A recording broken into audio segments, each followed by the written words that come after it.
El corte del suministro del gas ruso a Alemania, del que se ha ido haciendo cada vez más dependiente, ha puesto sobre la mesa un cambio de estrategia energética. La guerra en Ucrania ha hecho saltar este modelo por los aires y ahora estudian otras opciones. ¿Qué tal, cómo están? Ante un invierno que se prevé duro sin la llegada de esa fuente de energía al motor económico de Europa, los alemanes se preparan para afrontar estos próximos meses de frío en un país en recesión. El plan de descarbonización ha quedado aparcado de momento. Se ha prorrogado el uso de las nucleares, hay temor ante posibles cortes de suministro y una de las palabras que más repiten es ahorro. La energía se está convirtiendo en un bien de lujo, cuyo precio no para de subir. Incluso está afectando algo tan alemán como la industria cervecera.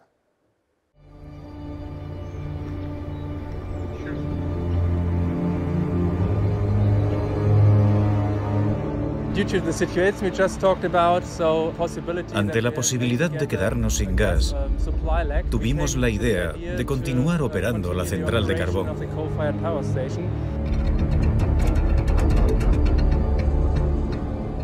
Ninguna agresión es tan grande contra el medio ambiente, las aguas subterráneas, las estructuras sociales como la minería de lignito a cielo abierto.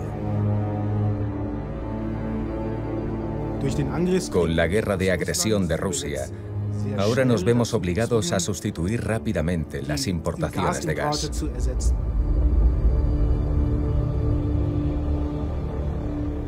Este invierno nos encontramos en una situación muy grave. Los hogares con calefacciones de gas o gasóleo, sobre todo de gas, están sufriendo mucho. No todas las personas podrán protegerse por sí solas ante estos precios. El año pasado, por ejemplo, en Navidad hubo como 10-12 días que estábamos a menos 18. O sea, tú te imaginas menos 18 fuera. O sea que sí, el invierno a mí me da pavor, pavor, pavor.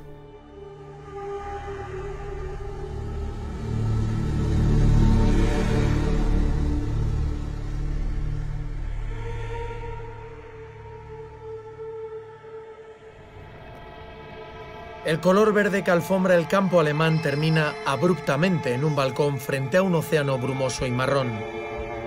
Sombrillas y tumbonas metálicas pretenden invitar al visitante a que se asome a una escena que parece de otro mundo, la mina a cielo abierto de Hambach. Un agujero que desciende más allá del nivel del mar y que tiene un área de operación de 457 kilómetros cuadrados en Renania del Norte, el estado federado más poblado de Alemania. El carbón aquí en Renania está a profundidades de hasta 400 metros.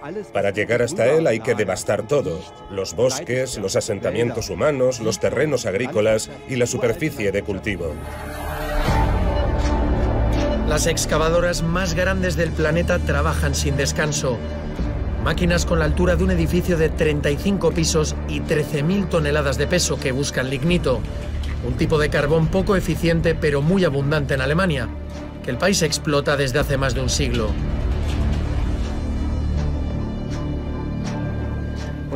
Una vez que el carbón se ha extraído y transportado a las centrales eléctricas, se quema de forma muy ineficiente. Se trata de un carbón muy joven que tiene un 55% de agua. Esas centrales son la mayor fuente de emisiones de CO2 de toda Europa. Solo esa central eléctrica que vemos al fondo produce 20 millones de toneladas de CO2 al año. Si todas las plantas eléctricas alemanas funcionaran al máximo de su capacidad de generación instalada, el carbón aportaría el 16% de la energía. Pero en octubre de 2022, este combustible fósil ha producido casi el 50% de la energía de Alemania en algunas horas del día. Este invierno va a ser muy complicado, así que me parece correcto acceder a los recursos que tenemos. Eso incluye el carbón. Tenemos varias centrales eléctricas de carbón que estaban en reserva y que ahora se están reactivando. Y por otro lado está la energía nuclear. Yo soy, como quien dice, de calle y yo lo que quiero es estar caliente en mi casa este invierno. Es que hace muchísimo frío. Aquí bajamos a 17 bajo cero y 20. Y lo que yo quiero que resuelvan esto de una manera, con carbón o con gas o como sea. Les cueste lo que les cueste, para eso pago mis impuestos aquí, y bastantes. El gobierno alemán formado por socialdemócratas, liberales y ecologistas, ha prorrogado el apagón nuclear hasta la primavera de 2023 y ha autorizado la vuelta al servicio de 27 centrales térmicas hasta marzo de 2024. RWE, una de las empresas más contaminantes del mundo durante décadas, ha acordado con el Ejecutivo ampliar otros 15 meses la vida de 2 centrales de lignito. El Ministerio de Economía nos ha pedido que nuestras centrales eléctricas de carbón estén disponibles hasta la primavera de 2024. Debemos hacer todo lo posible para ahorrar gas y reemplazarlo con otras fuentes de energía. Lutzegat será despejado y el carbón bajo el pueblo estará disponible. Me llamo Eckhard, soy agricultor, el último propietario de un campo familiar aquí en Lutzegat, una zona de extracción minera de lignito. Soy la 4ª generación de nuestra familia que se dedica a la agricultura. Vivo aquí desde 1967. Y es exactamente este lugar el que se supone que va a desaparecer, que va a ser dragado y desmantelado en los próximos 6 meses.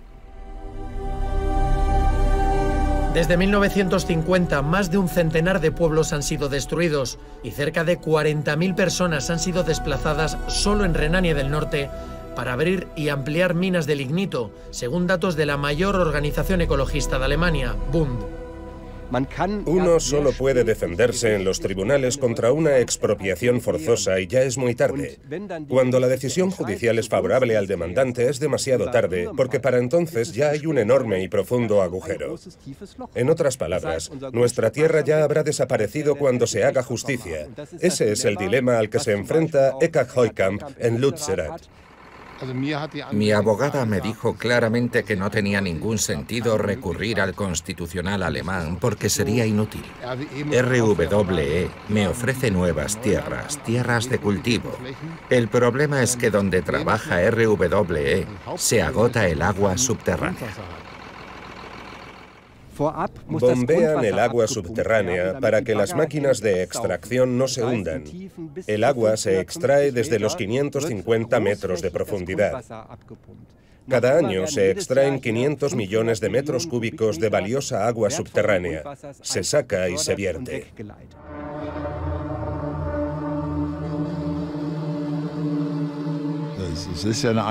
La mina es un tema político.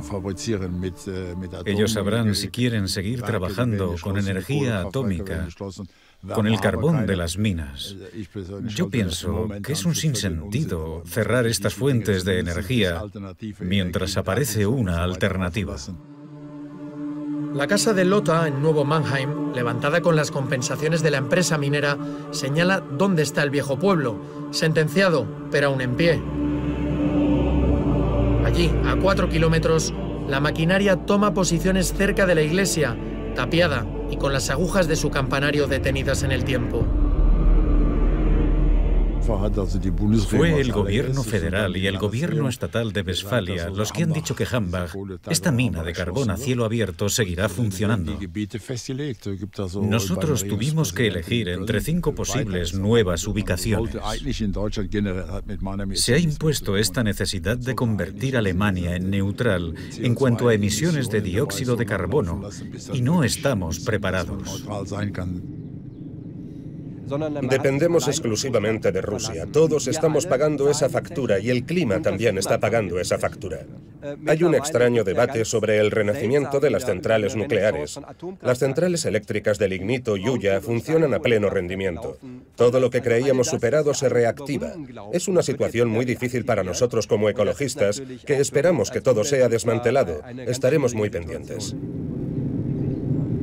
Como contrapartida a esta terapia de choque fósil para garantizar el suministro, el gobierno alemán y RWE han acordado adelantar el fin del uso del lignito de 2038 a 2030. Según la eléctrica, eso salvará 5 pueblos y evitará la emisión de 280 millones de toneladas de CO2 a la atmósfera.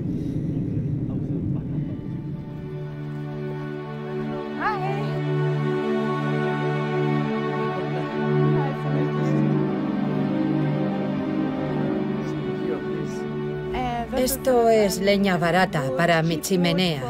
La calefacción de gas es tan cara que he comprado esto. Para la leña de buena calidad tengo que esperar. No sabemos si nos llegará la leña buena, porque hay mucha gente en lista de espera. Llevará meses. El gas se ha convertido en algo extremadamente caro. Es porque estamos sustituyendo el gas ruso por importaciones de gas licuado.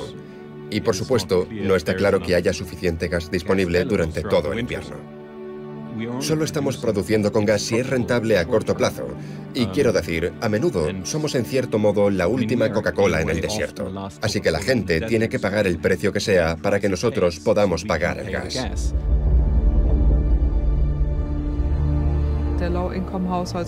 Hay que apoyar financieramente a los hogares con bajos ingresos para no fomentar este miedo y estas tensiones que ya vemos en la sociedad alemana.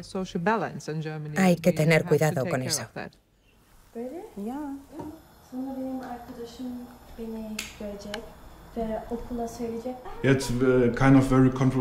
Es un tema muy controvertido, todo lo relacionado con la energía. El problema es lo que la mayoría piensa de los políticos, que ellos tienen más dinero y que esta crisis no les afecta tanto como a la gente normal. Tengo que trabajar 12 horas cada día y ya no puedo trabajar 8 horas. Es muy duro, porque vivo aquí con mis 5 hijos. Soy comadrona. En mi trabajo, las mujeres, muchas mujeres, apagan el gas. No lo utilizan porque es demasiado caro y entonces hace mucho frío para los bebés. Otras mujeres dicen, no, yo voy a encender la calefacción porque mi bebé es muy importante para mí, pero no sé cómo voy a pagar esto. La escuela ya no nos permite enchufar nuestros objetos personales. El iPad, por ejemplo. Antes de que los precios subieran, siempre podíamos conectarlos cuando tenían la batería baja. Pero eso se ha acabado. A veces tampoco podemos usar agua caliente en las duchas, por ejemplo. Tenemos que ahorrar energía y no es como antes, que te duchabas durante el tiempo que quisieras. En septiembre de 2022, la tasa de inflación en Alemania escaló hasta el 10%, un nivel desconocido en los últimos 70 años. Vamos rápidamente hacia una recesión y una alta inflación, o sea, estanflación. Ahora mismo parece que el mercado laboral está bien, pero creo que en invierno algunas empresas saldrán del mercado. Será entonces cuando veamos más personas paradas.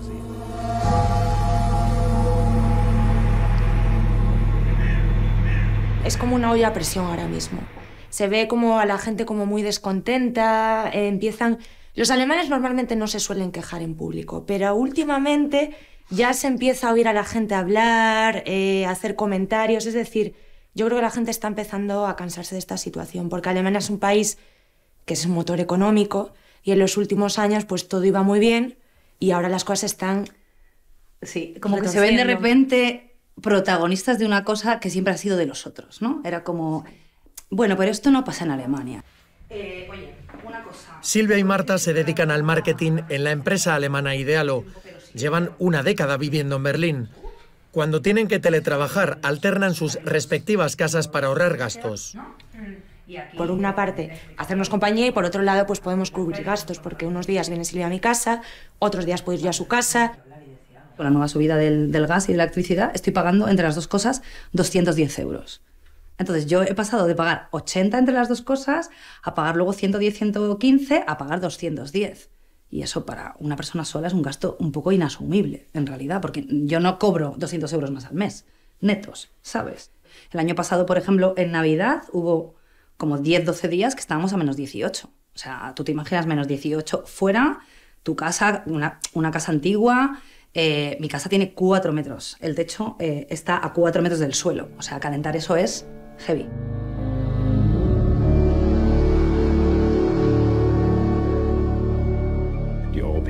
La normativa europea estipula que hay clientes protegidos, es decir, consumidores privados, escuelas, universidades, hospitales y residencias de ancianos. Estos clientes están especialmente protegidos y tienen prioridad sobre los no protegidos, es decir, el sector comercial e industrial, los grandes consumidores del sector comercial e industrial. La Agencia Federal de Redes tendría entonces que ordenar la reducción del consumo de gas en ese lugar. Eso iría acompañado de graves daños. Sería completamente inevitable. En este sentido, la Agencia Federal de Redes solo podría tomar la decisión menos mala en semejante situación. Fábricas y rascacielos. Desde la torre que alberga la sede de la Bundesnetzagentur, la Agencia Federal de Redes en Bonn, se puede observar el paisaje donde se cocina la prosperidad alemana. Aquí se decide cuándo y a quién se le cortaría el gas si se llega a una situación de racionamiento. Si toda tu línea de producción en, no sé, la industria del vidrio o del cemento o del acero funciona con gas, no puedes construir una nueva fábrica o una nueva planta de la noche a la mañana. La poderosa industria química alemana sería una de las más afectadas si se acaba el gas. El parque químico de la empresa Evonik en Mal, Renania del Norte, es tan grande que tiene sus propias centrales eléctricas para alimentarse. Allí trabajan 10.000 personas entre un mar de tuberías de 6 kilómetros cuadrados con 100 kilómetros de vías férreas. Sí, nos afecta mucho la situación del gas. Acabamos de poner en marcha 2 nuevas centrales eléctricas a base de gas natural. Alrededor del 50% del gas que se necesita en esta planta química se utiliza para la generación de electricidad y vapor. El otro 50% se usa para la producción de productos químicos. En ese caso es materia prima. Y como materia prima, es muy difícil ahorrar gas. Es más sencillo economizar a la hora de producir electricidad. Así que somos capaces de suministrar esta parte química indistintamente con gas licuado del petróleo y carbón, sin gas natural. Somos independientes del gas natural. La ciudad de Wuppertal alberga el tren suspendido más antiguo del mundo. A finales del siglo XIX la urbe crecía tan deprisa que ya no había espacio para tender vías. Así que a los ingenieros alemanes se les ocurrió que un tren sobrevolara la localidad entre los edificios a 12 metros de altura, siguiendo el curso del río. Varias décadas antes de su puesta en marcha, una pequeña empresa de tintes para la industria textil nació en lo que hoy es uno de los distritos de la ciudad. Su nombre, Bayer. El tren de Wuppertal pasa junto a la planta de la multinacional química y farmacéutica, que hoy tiene 100.000 empleados en todo el mundo. La empresa nos dice por correo electrónico que necesita acceso a fuentes de energía estables y a precios razonables, por lo que desde el comienzo de la guerra en Ucrania trabaja en reducir su dependencia del gas natural. Para finales de año, asegura un portavoz, estarán preparados para operar a pesar de un potencial corte del suministro de gas.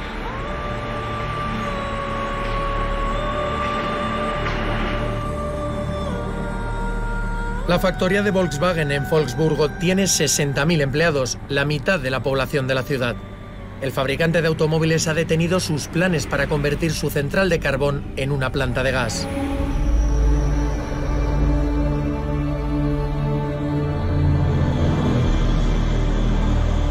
$40.000 personas trabajan en la sede de BASF en Ludwigshafen. En caso de alcanzarse el tercer nivel de emergencia energética, el más grave, la compañía nos dice que no cuenta con que le corten el combustible. Muchas empresas se dirigen a la Agencia Federal de Redes y nos dicen por qué no podrían aceptar restricciones de gas y qué daños les causarían. Tenemos un estrecho contacto con la Agencia Federal de Redes y con el Ministerio Federal de Economía. No se puede imaginar cuántas industrias han declarado: somos importantes, somos relevantes, necesitamos imperativamente el gas. Nosotros no hemos participado en esa carrera deliberada.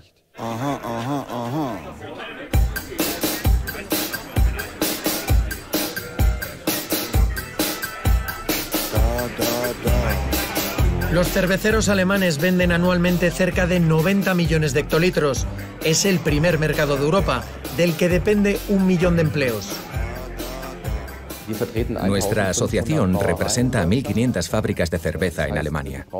En las últimas décadas se han pasado intensivamente al gas como fuente de energía. Y ese es el problema. Los precios de la gasolina están por las nubes. Muchas fábricas apenas pueden pagarla. Y no solo suben los precios del gas y la electricidad, también los de los envases, las materias primas agrícolas, las nuevas botellas de vidrio, las latas en las que llenamos nuestra cerveza. Todos estos costes están aumentando dramáticamente. Una situación muy triste, porque se trata de empresas de sexta, séptima u octava generación. Empresas que han existido durante siglos, que sobrevivieron a la Primera Guerra Mundial y a la Segunda Guerra Mundial, que sobrevivieron a aquella inflación, a las reformas monetarias, a la división alemana y que no sobrevivirán ahora a la crisis. Estamos reemplazando el volumen de gas ruso que nos falta, porque Rusia no lo está entregando violando los contratos. Los estamos sustituyendo por volúmenes a precios mucho más altos en el mercado mundial. Gas de Noruega, Países Bajos y, sobre todo, gas natural licuado. El gobierno alemán ha anunciado la construcción urgente de 4 regasificadoras de gas natural licuado en puertos del Mar del Norte y la costa báltica para poder recibir gas de barcos metaneros. Realmente tenemos que consumir menos. Si el invierno es muy frío, será muy difícil y podríamos tener escasez para el siguiente invierno. Y luego tenemos otro invierno en el 23-24. Statkraft es una eléctrica estatal noruega que opera 3.000 megavatios en Alemania. El año pasado comercializaron el 15% de toda la energía eólica en un país donde es difícil no ver molinos en el horizonte. En el camino a uno de ellos encontramos a Siegfried. Nos cuenta que por aquí pasaban los tanques soviéticos cuando él era niño. Nací aquí y he vivido aquí con mi familia durante 82 años. Viví el final de la guerra con los rusos, pero entonces todavía era un niño y ahora soy pensionista y otra vez guerra. Muy mal. Siegfried es uno de los 130 habitantes de Feldheim, quizá el único pueblo de Alemania al que le da igual si no hay gas. La dependencia energética del municipio es nula. Sus emisiones de carbono también.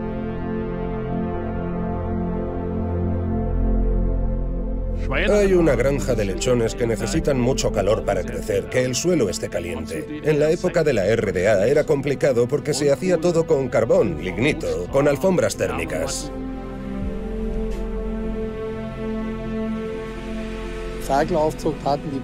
Era un derroche de calor y no queríamos perderlo. Y fue en ese momento cuando nos planteamos construir esta planta de biogás. Los vecinos nos preguntamos si no podríamos usar también el biogás para suministrar calefacción a las casas.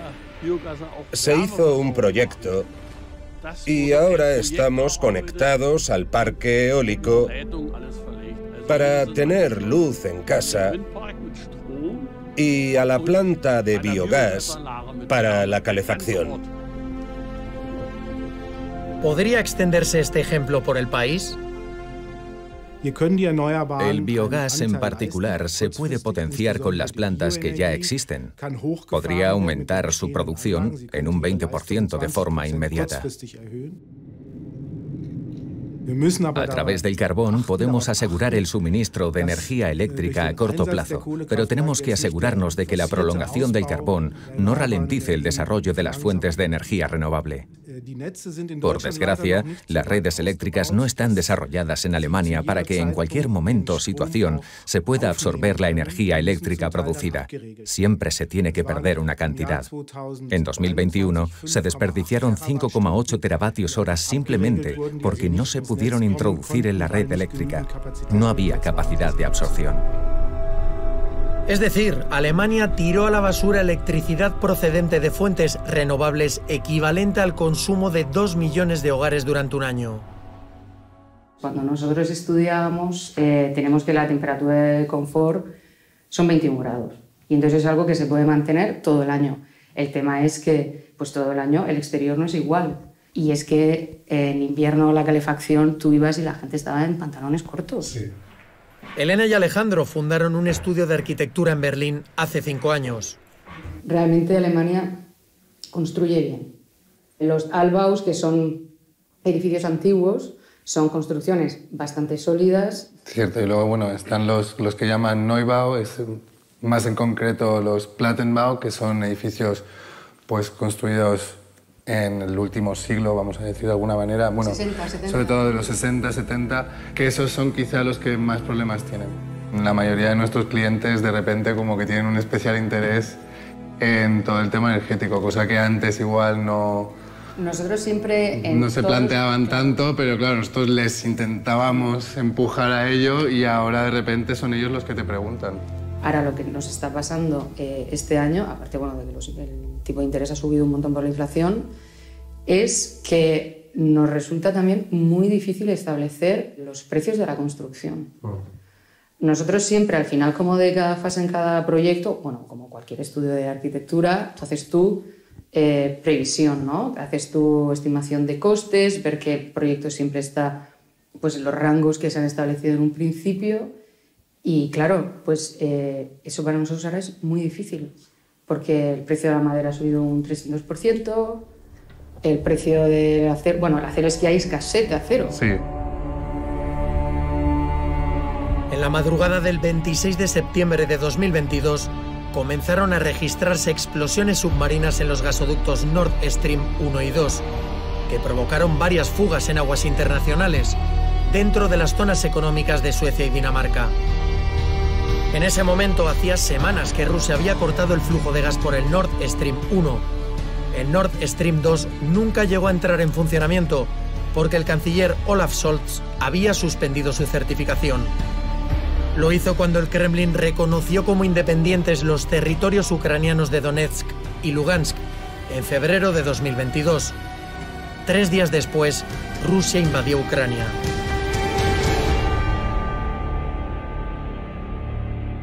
Сделать основную часть моего сообщения на языке Гёте, Шиллера, Канта, на немецком языке. Russland ist ein freundliches europäisches Land. Für unser Land, das ein Jahrhundert von Kriegskatastrophen durchgemacht hat, ist der stabile Frieden auf dem Kontinent das Hauptziel. Heutzutage ist Deutschland ein wichtigster Wirtschaftspartner von Russland, unser bedeutsamster Gläubiger, einer der Hauptinvestoren, maßgebender außenpolitischer Gesprächspartner. Schlägt unter allem das starke, lebendige Herz Russlands, welches für vollwertige Zusammenarbeit und Partnerschaft geöffnet ist. Ich bedanke mich. 4 años después de un histórico discurso que puso en pie a los diputados del Bundestag, el canciller Gerhard Schröder y Vladimir Putin firmaban en Berlín el proyecto para impulsar el Nord Stream. El 22 de noviembre de 2005, el socialdemócrata Schröder abandonó la Cancillería tras perder las elecciones ante la democristiana Angela Merkel. A las 3 semanas, Schröder era el presidente del Comité de Accionistas de Nord Stream. Justo después de dejar el cargo como canciller, defiendes un proyecto político tan controvertido como Nord Stream y también defiendes, en última instancia, los intereses de una potencia no democrática en Europa. Pero había mucha gente que lo toleraba y lo pasaba por alto. También en su partido, en el SPD, Schröder seguía siendo hasta 2012-2013 un respetado protagonista de la campaña electoral y un invitado bienvenido. El 8 de noviembre de 2011, la canciller alemana Angela Merkel ocupaba el centro de la imagen junto a Dmitry Medvedev, formalmente el presidente ruso, durante el paréntesis en el que Vladimir Putin ocupó el cargo de primer ministro. Escenificaban la entrada en servicio de la mayor infraestructura energética del continente.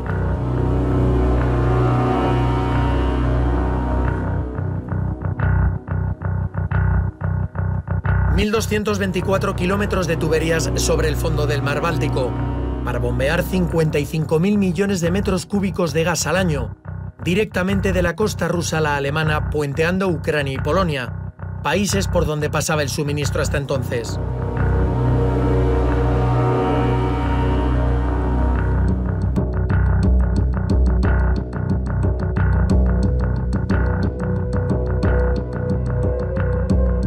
Esta dependencia surgió con Schröder, el Nord Stream y el negocio del gas, y luego Angela Merkel la continuó con el Nord Stream 2.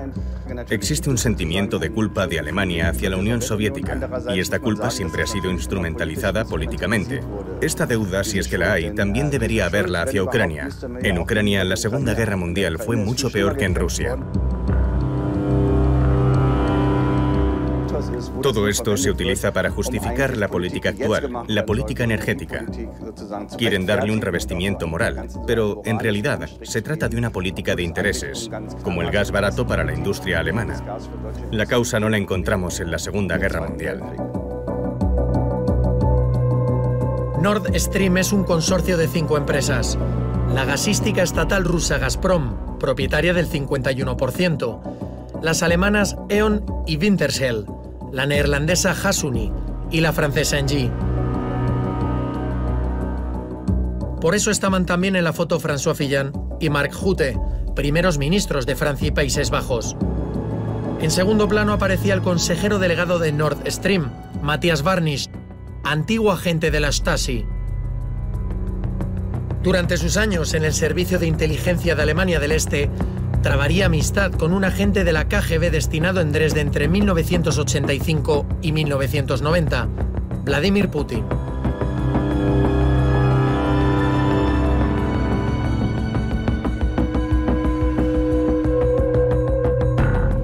Tras su puesta en funcionamiento, Berlín defendió hacerse aún más dependiente de Rusia con otra obra faraónica, el gasoducto Nord Stream 2, una infraestructura de 9.500 millones de euros, que sería propiedad enteramente de la rusa Gazprom.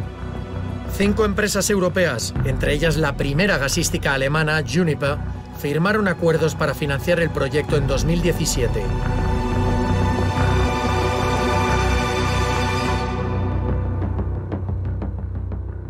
El mayor error de Angela Merkel fue que después de 2014, tras la anexión de Crimea, continuó con esta política hacia Rusia. Se cargó sobre nosotros una culpa porque también nos negamos a suministrar armas a Ucrania bajo el mandato de Merkel. No hemos contribuido a acabar con la guerra, la hemos financiado en parte mediante los elevadísimos pagos por energía a Rusia. Hemos financiado el rearme de Rusia. A todos nos sorprendió la guerra en la que Rusia se involucró. En el caso del gas también nos sorprendió, pero la fe en Rusia es un fenómeno alemán. Otros países nos advirtieron de ello.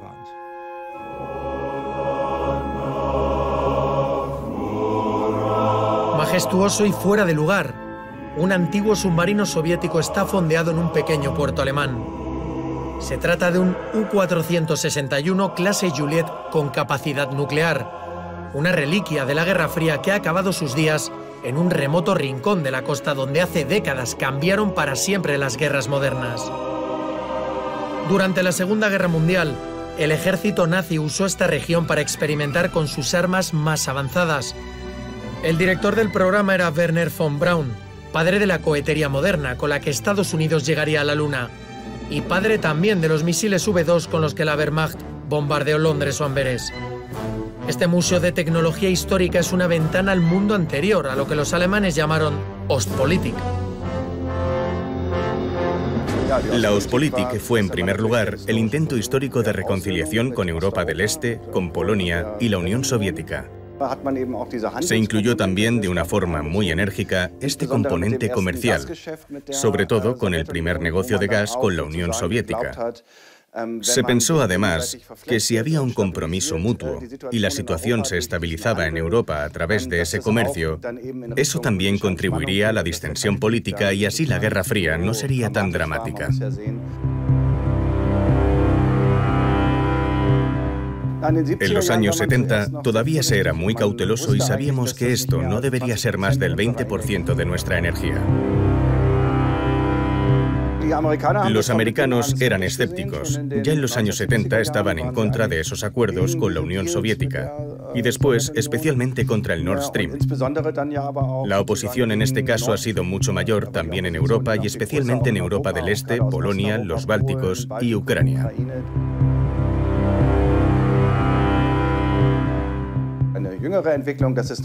El 30, el 40% de la energía alemana proviene de Rusia. Este no era el caso en la Guerra Fría. Estas decisiones sociales, políticas y empresariales de las últimas décadas, desde el punto de vista actual, son difíciles de comprender. Tras la invasión rusa de Ucrania, el Ejecutivo alemán toma decisiones sin precedentes en las últimas décadas. En primavera, el mayor almacén de gas del país, propiedad de Gazprom, está extrañamente vacío. El gobierno de Scholz interviene en la empresa. El gobierno alemán ha recibido indicaciones de que se iba a llevar a cabo una liquidación incontrolada de las filiales alemanas y europeas de Gazprom por parte de Rusia, con graves consecuencias para los mercados de gas alemán y europeo. Colapso de las cadenas de suministro, entregas canceladas, costes muy elevados para buscar alternativas. En septiembre, el mayor importador europeo de gas ruso, Uniper, que tiene 12.000 empleados, se ve asfixiado por los precios al tener que buscar gas alternativo en el mercado internacional. ¿Usted cree que el gobierno va a intervenir Uniper? Hoy no puedo hablar de eso. El gobierno ruso lo rescata al día siguiente de esta entrevista. Y pone también bajo tutela de la Agencia Federal de Redes las instalaciones del grupo petrolero ruso Rosneft para asegurar el funcionamiento de las refinerías. Entre ellas PKC en Świt, junto a la frontera polaca. De esa factoría de propiedad rusa depende gran parte del petróleo y combustible para Berlín capital. Rusia está utilizando el suministro de gas aquí como un arma. Rusia quiere golpearnos en Alemania y en Europa. Rusia quiere dividirnos, quiere provocar disturbios entre nosotros. Wenn wir auf das Russland von heute schauen, dann ist eben kein Platz für alte Träume. Unsere Länder stehen heute gegeneinander. ¿Quiénes fueron los responsables de la toma de decisiones que impulsaron esos gasoductos Nord Stream con tanta fuerza? ¿Quién fue el responsable de que los depósitos de gas alemanes y las refinerías de petróleo se vendieran a Rusia? Necesito tener muchos clientes para sobrevivir. Y ahora me pregunto, ¿cómo es posible que gente muy inteligente, como se supone que son los políticos, puedan depender de un solo cliente, de una sola posibilidad para toda la energía? Perdonadme, no tengo opinión. Simplemente no puedo entenderlo.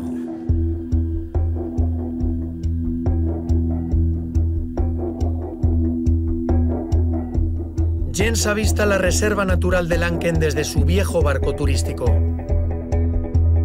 Detrás está Lubmin, donde continúa el caparazón de la que fue la central nuclear más grande de la Alemania del Este, que lleva en desmantelamiento desde la reunificación.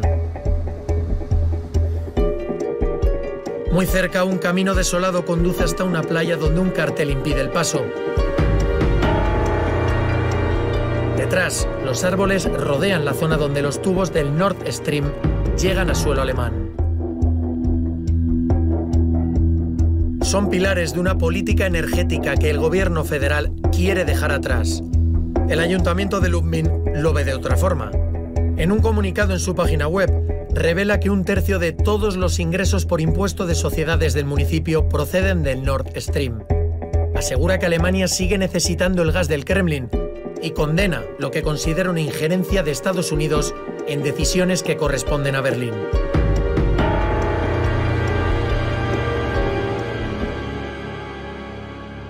Prescindir realmente no podemos, es que no te dependemos realmente de ello. Como quien dice, Rusia está enfrente. Y sin gas aquí, pues no sé cómo vamos a pasar. Es que no lo sé. Se presenta muy crudo. Benny nació en Düsseldorf hace 52 años. Su padre, alemán, y su madre española se conocieron en Torremolinos. Trabaja en un hotel en Greifswald, habitual destino de jubilados alemanes en la costa báltica. Pues como dice también mi jefa, vamos a tener que llevar lo antiguo, la palangana, y bañarnos ahí. Por supuesto que tengo miedo. Los jóvenes se quejan del cambio climático y todas estas cosas, y lo que ocurre está aumentando los precios más y más. Así que supongo que hay que establecer prioridades. En primer lugar, tenemos que sobrevivir. En segundo lugar, no involucrarnos en una gran guerra o lo que esté por venir.